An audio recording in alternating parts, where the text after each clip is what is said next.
આ અંગે ઉધના પોલીસ પાસેથી મળતી માહિતી પ્રમાણે તારીખ 19/6/24ના રોજ બાતમીના આધારે આકાશ ઉર્ફે સાગર સંજયકુમાર કુમાવત, ચેતન અમૃતભાઈ પાટીલ અને આકાશ ઉર્ફે ગોલુ રામરાજ કુમાવતને ઝડપી પાડ્યા હતા.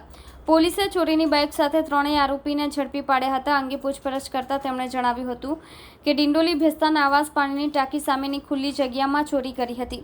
વધુ પૂછપરછમાં આરોપીઓએ જણાવ્યું હતું કે બીજી અન્ય 3 બાઇક ચોરી કરી હોવાનું જણાવ્યું હતું. પોલીસે 6 ચોરીની બાઇક કબજે કરી વધુ તપાસ હાથ ધરી છે.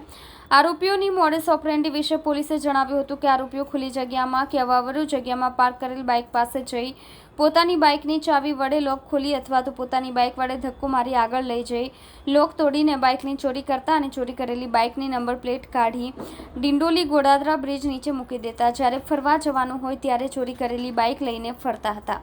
હાલ તો પોલીસે ત્રણેય આરોપીઓની ધરપકડ કરી કાયદેસરની કાર્યવાહી હાથ ધરી છે. આરોપીઓ પકડાઈ જતા ડિંડોલી અને ઉધના પોલીસ મથકમાં નોંધાયેલ ગુનાઓનો ભેદ ઉકેલાઈ ગયો છે.